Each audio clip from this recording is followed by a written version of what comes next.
Viral, berawal praktik ijab kabul saat SMA, 8 tahun kemudian pasangan kekasih ini menikah sungguhan.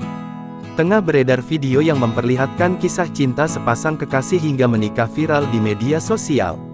Bagaimana tidak, berawal dari praktik ijab kabul di sekolah hingga menikah sungguhan 8 tahun kemudian.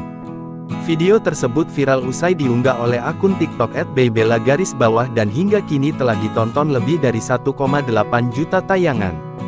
Dalam video tersebut, awalnya terlihat kedua siswa SMA yang tengah melaksanakan praktik ijab kabul pernikahan.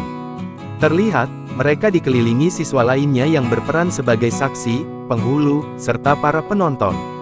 Suasana terlihat penuh keceriaan, dengan semua orang bersorak dan mendukung walaupun pernikahan hanya merupakan praktik.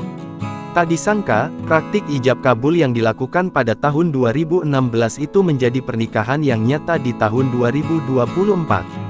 Dengan mengenakan busana pengantin putih, keduanya tampak bahagia saat sang pengantin pria berhasil mengucapkan ijab kabul. Diketahui, keduanya telah menggelar akad nikah pada bulan September lalu. Sontak saja, unggahan tersebut pun mengundang berbagai komentar warganet. Download Tribun X sekarang, menghadirkan lokal menjadi Indonesia.